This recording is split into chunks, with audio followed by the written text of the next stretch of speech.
vamos a hablar un tema de salud que es muy importante conocer, saber su diagnóstico, las causas, porque fíjate que 1 de 4 personas en Chile padece y sufre dolor crónico. Vamos a hablar de aquello junto al doctor Marco Antonio Morales Osorio. Él es doctor en neurociencia cognitiva aplicada y experto en dolor crónico. También es kinesiólogo y licenciado en rehabilitación con un magíster en terapia manual ortopédica y un doctorado en neurociencia. Él también es docente e investigador de la carrera de kinesiología de la Universidad San Sebastián y reconocido experto en la investigación del dolor crónico, con un enfoque destacado en el estudio y tratamiento de este trastorno. Así que, en resumen, el dolor crónico es lo que vamos a abarcar en esta nota, en esta entrevista a continuación. ¿Cómo estás? Bienvenido. Hola, muchas gracias Paola, Camila, gracias por la invitación.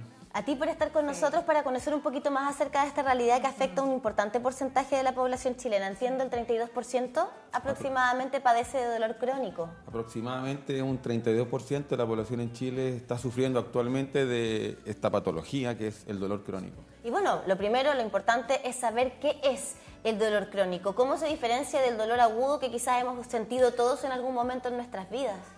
Bueno, para que las personas que nos están escuchando en la casa, que nos están viendo, es importante que puedan saber y diferenciar porque hay muchos mitos malentendidos dentro del dolor crónico. Y lo primero que hay que entender es que el dolor crónico es una enfermedad por sí misma y el dolor agudo es un síntoma de alguna otra enfermedad. Por tanto, el dolor agudo es una alarma que nosotros tenemos en nuestro cuerpo que nos permite identificar cuando algo no está bien, ¿ya? Pero el dolor crónico es como cuando esta alarma no funciona correctamente y se perpetúa por más de 3 meses en el tiempo. Por tanto, se vuelve una condición por sí misma. Entonces, el dolor agudo y el dolor crónico son 2 fenómenos completamente distintos. Por eso entonces, si ya hay un dolor que yo siento, por ejemplo, me duele la rodilla y persiste más de 3 meses, ya pasa a ser crónico. Automáticamente, según la definición de la Asociación Internacional para el Estudio del Dolor, indica que un dolor que persiste por más de 3 meses se debe considerar como dolor crónico. Ahora, lo que muchas veces las personas están padeciendo en el sistema de salud es un dolor de tipo persistente, ¿ya? Que es ese dolor crónico que va a perdurar por 3 meses, por más de 3 meses, pero que no cesa, o sea, no tiene intermitencias. Continúa siempre, por Continúas, largo tiempo. exactamente. ¿Hasta por años puede persistir? Puede persistir toda la vida, si es que no se trata a tiempo. Mientras más rápido se trate un dolor, mucho mejor expectativa tiene de poder tratar, de poder curarse. Con el mismo ejemplo que ponía Pau, con respecto de una rodilla, esto puede ser a raíz de una lesión. Exactamente. Pero en el caso de que, por ejemplo, esa lesión de rodilla fuera tratada, ¿no? Vamos al origen, vamos a la causa, qué es lo que pasó, ya sabemos lo que pasó, hay un diagnóstico, lo tratamos. Y pese a eso, el dolor continúa. ¿Por qué puede ocurrir algo así? Bueno, eso, muy interesante la pregunta porque las personas se lo hacen a diario y lo preguntan en el CEFAM, en el hospital, en las clínicas. ¿Qué sucede si yo me hice el tratamiento o me hice la cirugía y supuestamente quedé bien, pero sigo con el dolor? El tema es que las personas tienen que entender que el dolor es un fenómeno completamente distinto, en muchos casos, a los tiempos de recuperación del tejido.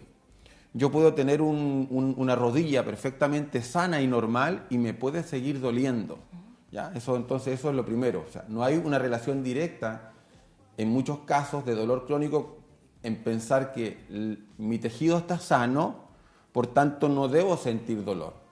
Y eso no sucede así en la vida diaria, en la realidad. No sucede porque el sistema nervioso central, cuando pasa mucho tiempo, la persona persistiendo con este dolor se vuelve más sensible. Entonces empieza a generar a lo que se conoce como sensibilización central. Entonces el sistema nervioso central está compuesto por el cerebro y la médula espinal. Y estas señales que llegan a esa zona se amplifican y el sistema adopta como si fuera una amenaza la información y asume que la persona debe tener un dolor en esa zona. Entonces la rodilla está completamente sana, pero su sistema está más sensible, asume que hay una amenaza y asume que todavía persiste la lesión, siento que la lesión ya curó hace mucho rato atrás. ¿Eso podría ser algo como somatizar o no? No, el somatizar habla de que la persona está haciéndose creer a sí misma que está sintiendo un dolor. Este caso es distinto porque hay una disfunción del sistema nervioso central. Esta especie de alarma que yo les comentaba, que es una alarma positivo porque nos advierte que nosotros tenemos alguna lesión, un daño, se vuelve más sensible y esa alarma deja de funcionar correctamente. Está sonando todo el día, ¿ya? Y está sonando todo el día con estímulos que realmente no debiesen activar esa alarma.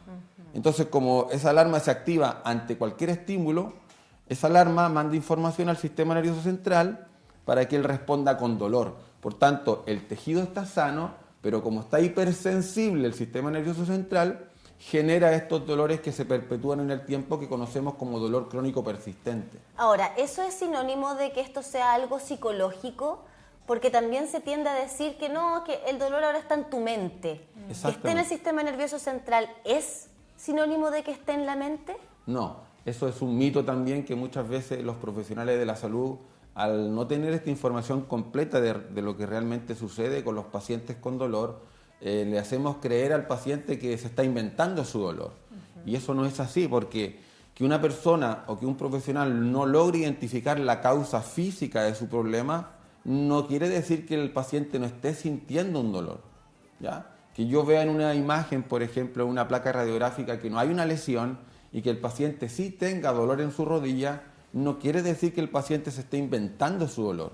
Quiere decir que su sistema nervioso central está más sensible, por tanto está mandando información a su sistema como si fuera una lesión, pero realmente no hay una lesión y el paciente sigue sintiendo su dolor. Doctor, ¿y es real esto de que dicen que las mujeres sufrimos más dolor crónico que los varones? Sí, las mujeres por estadística sufren un poco más de dolor que las mujeres. ¿Por qué somos más sensibles? ¿Por qué somos de piel? No pasa por eso. Quizás pasa por un tema genético. ¿Ya? Y también pasa porque muchas veces a las mujeres le afectan más los problemas de salud mental. Fíjese que el estrés, por ejemplo, la ansiedad y la depresión son factores de salud mental que ayudan a perpetuar el problema de dolor crónico. Entonces, si nos vamos a la estadística entre hombres y mujeres, ¿cuál de los dos sexos, por ejemplo, generan más ansiedad o estrés? Es probable que las mujeres sean más ansiosas o estén mucho o tengan más estrés que los hombres. Por tanto, hemos conversado con especialistas en la materia y efectivamente hay una prevalencia de ciertas patologías de salud mental en mujeres y claro, ahí quizás se podría confundir entonces lo que estábamos hablando recién. Si bien el dolor crónico, como nos ha explicado, es una patología prácticamente en sí misma. Exactamente. Y que tiene que ver con nuestro sistema nervioso central, sí patologías de salud mental o condiciones como el estrés y la ansiedad podrían gatillar episodios de dolor crónico, ¿no? Exactamente. O sea, no solamente lo pueden gatillar, sino de hecho son los principales factores que perpetúan que el sistema nervioso central siga hipersensible. Ok, es un factor de riesgo. ¿Qué otros factores de riesgo hay? Los trastornos del sueño, el sedentarismo, la mala alimentación, por ejemplo, el no hacer actividad física. O sea, un estilo de vida poco saludable también podría ser precursor de dolor crónico. Es que ahí está la clave de las enfermedades. Nosotros, la mayoría de los pacientes con dolor crónico no tienen un estilo de vida saludable. Y nuestro rol como profesionales de la salud es tratar de fomentar, no curar, sino fomentar a que los pacientes adquieran un estilo de vida saludable. Y de hecho hay un tema, perdón Pau, pero casi cultural, porque y etario, me da la impresión. Cuando hay una lesión en particular, hoy día podemos escuchar a una persona sub 40 decir que tengo una lesión, me voy a recuperar haciendo actividad física. Pero si escuchamos a una persona mayor, quizás va a decir, no, tienes que quedarte quieto. Si hay una lesión, quédate quieto, no te muevas porque te va a doler. Y de pronto esas cosas han ido cambiando quizás con el tiempo, no quiero generalizar con esta percepción, pero da la impresión que es un poco así, ¿no? Sí, exactamente. Las guías clínicas de los años 80 indicaban de que los pacientes para sanarse debían no moverse. Ajá. Eso ha ido evolucionando en el tiempo y gracias a Dios se ha ido demostrando y las guías clínicas han indicado que el primer tratamiento es el movimiento. O sea, el movimiento es vida. Por tanto, mientras más rápido se mueva una persona, mejor condición va a tener. Ahora, hay que entender que los manejos del dolor crónico siempre deben ser multidisciplinarios, porque el dolor crónico no solo afecta a un área, al área de la biología, sino que es un modelo biopsicosocial. O sea, por tanto, dentro del tratamiento de un paciente con dolor crónico tiene que estar involucrado muchos profesionales de la salud, por ejemplo, el médico, el psicólogo fundamental, el kinesiólogo, pero también la familia. ¿Ya? ¿Aquí también se medican las personas con tratamiento? De hecho, para el dolor agudo, la primera línea de tratamiento es el fármaco. Pero para el dolor crónico, la primera línea de tratamiento son las terapias no farmacológicas. ¿Ya? Porque, como decíamos en un comienzo, el dolor agudo es un síntoma, es una alerta de que algo no está funcionando correctamente, por tanto, es un fármaco el que va a disminuir ese problema porque el problema va a pasar. Pero en el dolor crónico, como se perpetúa en el tiempo, ya el fármaco no cumple una función tan importante en poder, no sé, revertir estos problemas, por ejemplo, de ansiedad, depresión, que lo están perpetuando. Y ahí vienen otras terapias como la terapia cognitivo-conductual, un programa de ejercicio físico, la educación en neurociencia, por ejemplo, son factores importantes para tratar de desensibilizar a este sistema nervioso que se encuentra mucho más sensible. Ahora, ¿podemos ahondar un poco en eso? ¿Cuáles son los avances desde la neurociencia para poder combatir de alguna manera el dolor crónico? La neurociencia ha venido avanzando desde hace bastante tiempo, desde que se empezaron a crear las resonancias nucleares magnéticas y se empezó a entender un poco cómo funcionaba el cerebro. Y se entendía porque el cerebro se iluminaba en diferentes campos, estas máquinas fueron avanzando y se pudo entender que el cerebro está involucrado en todos los procesos relacionados con la vida de nosotros, el ser humano. Y entonces, cuando tenemos un paciente con dolor, se entendió que no había una parte específica del cerebro que involucrara el dolor, sino que hay muchas áreas dentro del cerebro. Entonces, dentro de esta área del cerebro hay unas zonas especiales que generan un tipo de modulación para poder que el mismo cuerpo tuviese una farmacia interna y liberara una serie de sustancias opioides, por ejemplo, endógenas, para poder disminuir este tipo de dolor. Entonces, se ha identificado que a través de diferentes estrategias no farmacológicas, nosotros podemos estimular en ciertas zonas del cerebro esta liberación de endorfinas, por ejemplo, para poder tratar a esos pacientes.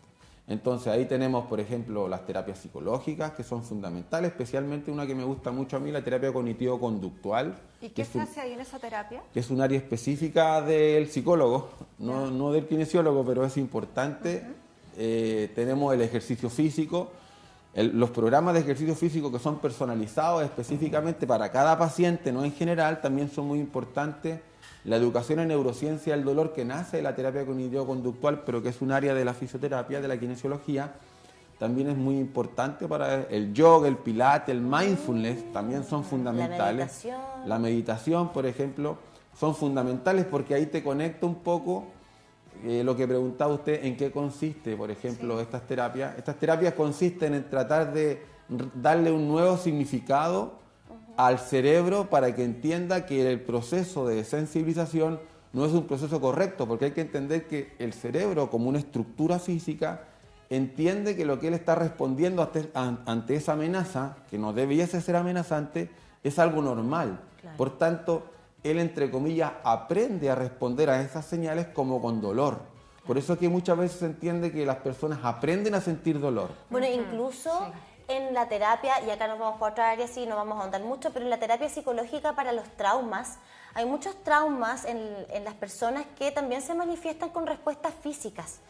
Ante una estimulación del trauma que fue algo que quizás pasó en tu infancia, que tiene que ver con temas también profundamente emocionales, heridas emocionales, es el cuerpo el que reacciona. Y reacciona de distintas maneras. Hay personas que somatizan, no sé, apretando mucho las manos, haciéndose daño incluso, el tema de mordernos la boca, los labios, los dedos. O tienen problemas de piel. Lastimarnos, claro, y pasa por ahí. De pronto hay terapia desde la psicología, pero que también pasa por un tema físico. Reeducar el cerebro en el fondo, ¿no? Para reaprender cómo interpretar ciertas señales, se tiene que hacer de manera multidisciplinaria. Exactamente, eso es un reentrenamiento del sistema nervioso central. De hecho, eso no se habla mucho en el área de la salud porque los pacientes tienden a entender que uno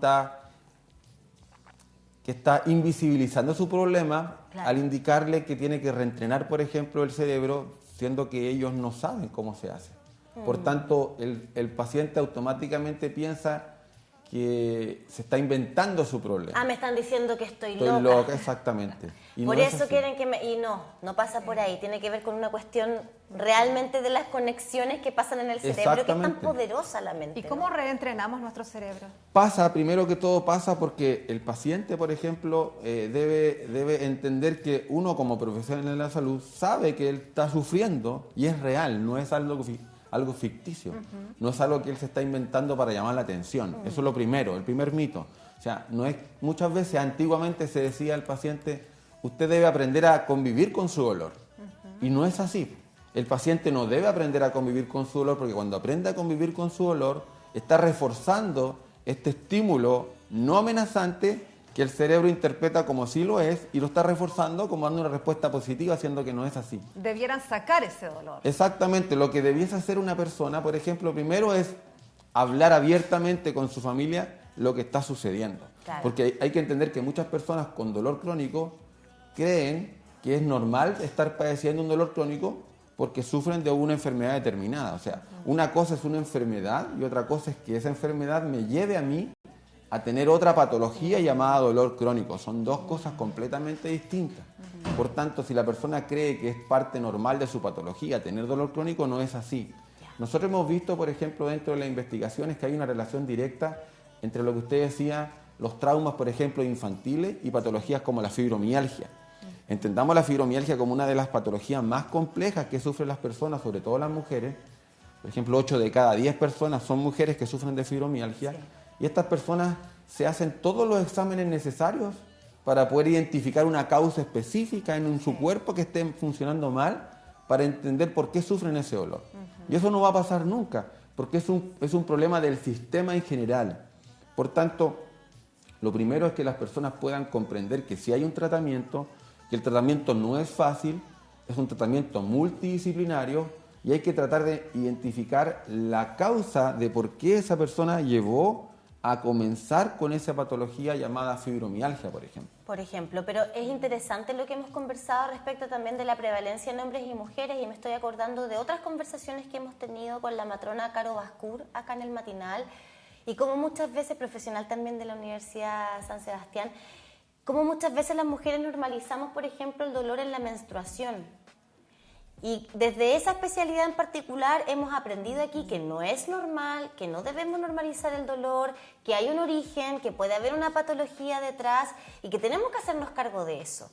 Y creo que como sociedad en general hemos normalizado muchas cosas en salud que no debiésemos normalizar, en este caso el dolor crónico asociado quizás a otras patologías. Por eso agradecemos, doctor, esta conversación, esta manera de educar, de prevenir también. Y a propósito de eso, ¿podemos prevenir el dolor crónico de alguna manera? Sí, hay muchas formas. La más efectiva es la actividad física. Okay. Si no nos movemos, si no nos movemos, si nos alimentamos mal, por ejemplo, tenemos muchos factores de riesgo que nos van a permitir perpetuar este proceso. Para un adulto mayor, por ejemplo, cortito, una recomendación, ¿qué actividad física puede hacer? Las que él puede hacer. Mira. Si él puede levantarse, por ejemplo, y hacer alguna actividad física, o como caminar, por ejemplo, siempre supervisado por algún profesional de la salud, que lo haga. Siempre es recomendable moverse. Y si puede levantar pesas, que lo haga, porque sabemos que la vida no se termina con la vejez, todo lo contrario. Hay muchas personas que son tremendamente activas y que hacen actividad física desde siempre. Si pueden hacerlo, que lo hagan. A mí siempre me preguntan, ya cortito, ¿qué es lo que le recomienda a una persona pasado 50 años? Si hacer cardio o hacer pesas. Ajá. Eso es una pregunta bien básica. Siempre recomiendo hacer pesas. Siempre. Porque la vida está dentro de la mitocondria y la única forma de crear más mitocondrias es a través del fortalecimiento muscular. A muscular, entonces se ha dicho. Exactamente. Gracias por esta conversación. Muchas Nos gracias a vemos en la ustedes por la próxima. invitación. Oye, recuerda que estas conversaciones tan interesantes quedan siempre en canal9.cl, también en las